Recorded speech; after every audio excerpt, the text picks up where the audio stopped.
Salut et bienvenue, j'espère que vous allez bien. Aujourd'hui, on se retrouve pour une nouvelle vidéo. Et dans cette vidéo, on va parler... Non, on va pas parler ici. Vous allez me suivre, on va partir un petit peu plus loin. Et je vous dirai le sujet de ma vidéo là-bas. C'est parti!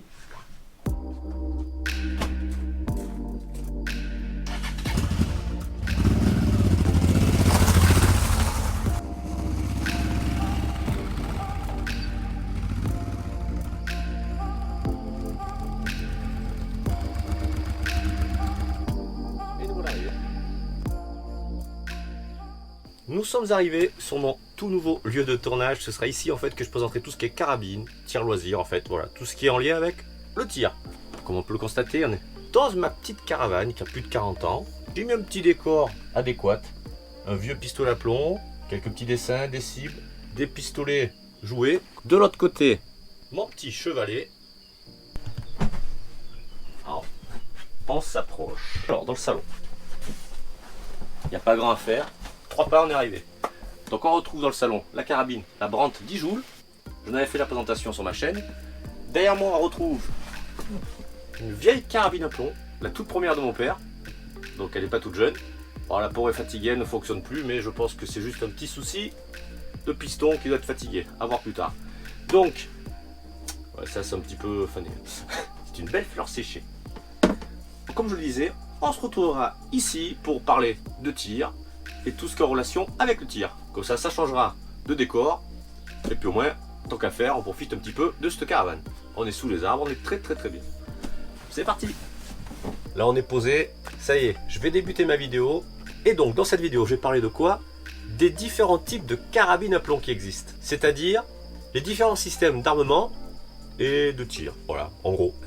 Pour commencer, on va parler des carabines à plomb à levier. C'est quoi? C'est une carabine à plomb basique, comme j'en avais fait le test, la Brandt, la voilà, où il faut casser le canon. Donc c'est un levier. On vient l'amener jusqu'en bas, ce qui comprime un piston. Avec celle-ci, c'est un ressort.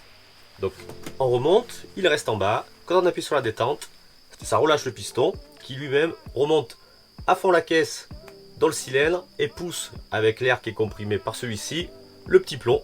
Et voilà, et donc c'est comme ça que ça fonctionne. Donc ces carabines là, il en existe à ressort ou à vérin.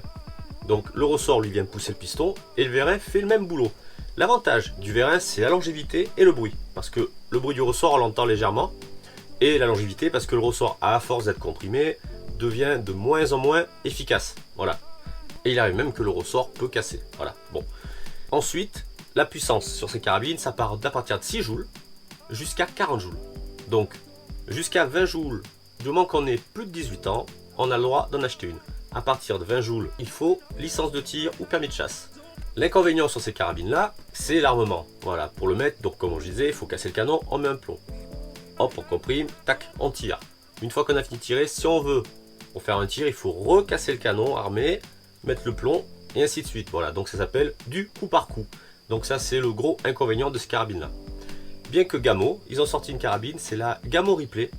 Il y a la possibilité de tirer 10 plombs d'affilée. Donc ça, c'est quand même une grande révolution dans ces gammes de carabines. Par contre, il faut casser le canon à chaque fois. Mais il y a un petit barillet qu'à l'intérieur, quand on casse, il tourne et le plomb se met automatiquement. Donc c'est quand même assez cool. Après, l'avantage, par contre, c'est le prix. 60 € une à une, jusqu'à 300 dans les 300-400 €, suivant évidemment la gamme, qualité, etc. On peut toujours monter plus, comme d'habitude. Mais sinon, à partir de 60 €, on peut en trouver une. Voilà. Ensuite, la deuxième catégorie de carabines, c'est les carabines CO2. Donc la carabine CO2, on y met des petites cartouches de gaz, comme celle-ci, on les met dans la carabine. Donc l'énorme avantage de ces carabines, c'est le tir à répétition. Il en existe avec des barillet jusqu'à 12 coups, peut-être même plus. Mais voilà, donc ça permet de, une fois qu'on a mis la cartouche, voilà, l'air est diffusé dedans. Et une fois qu'on commence à tirer, on peut tirer les 12 coups s'il y a un chargeur de 12 coups par exemple. Donc du coup, quand on vise, voilà, on n'a pas besoin de casser le canon, comme les carabines premier prix. Voilà, donc ça c'est un énorme avantage. L'inconvénient, c'est la puissance. Ça peut débuter très bas, 3 joules, jusqu'à maxi 20. Bon, 20 c'est quand même bien, mais le prix n'est pas le même.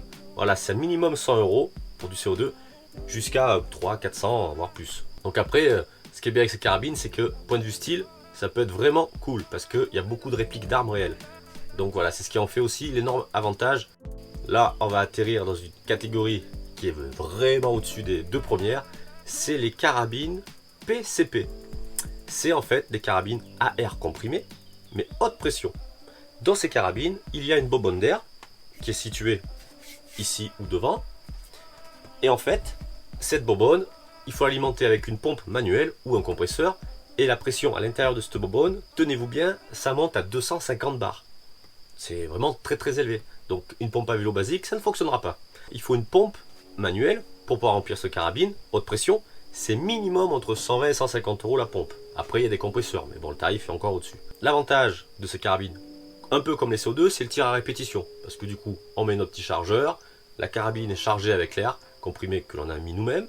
On peut tirer beaucoup de fois. Voilà, je crois que c'est 80 plots il me semble avec une charge. Par contre, il faut savoir que au fur et à mesure des tirs, au début, si la bobonne est à 250 bars, la pression est maximale. Donc le plomb va taper plus fort que quand la pression descendra à 150 bars, évidemment. Et donc la puissance sur ces carabines PCP, ça commence à partir de 7 joules, donc carabine loisir pour le jardin, jusqu'à 250 joules. Le truc c'est énorme.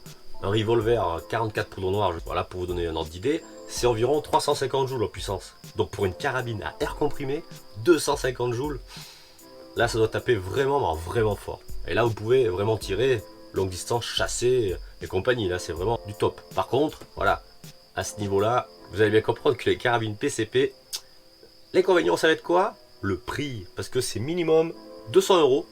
Possible d'en trouver à ce prix-là, c'est une 7 joules, c'est le plus bas, mais ça peut monter à 3000 voire peut-être même plus.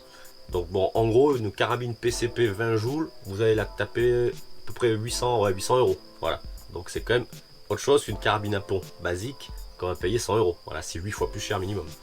Donc à cela, comme je disais, sur ces carabines PCP, il faut acheter la pompe. Sinon, si on ne peut pas la gonfler, ça sert à rien du tout.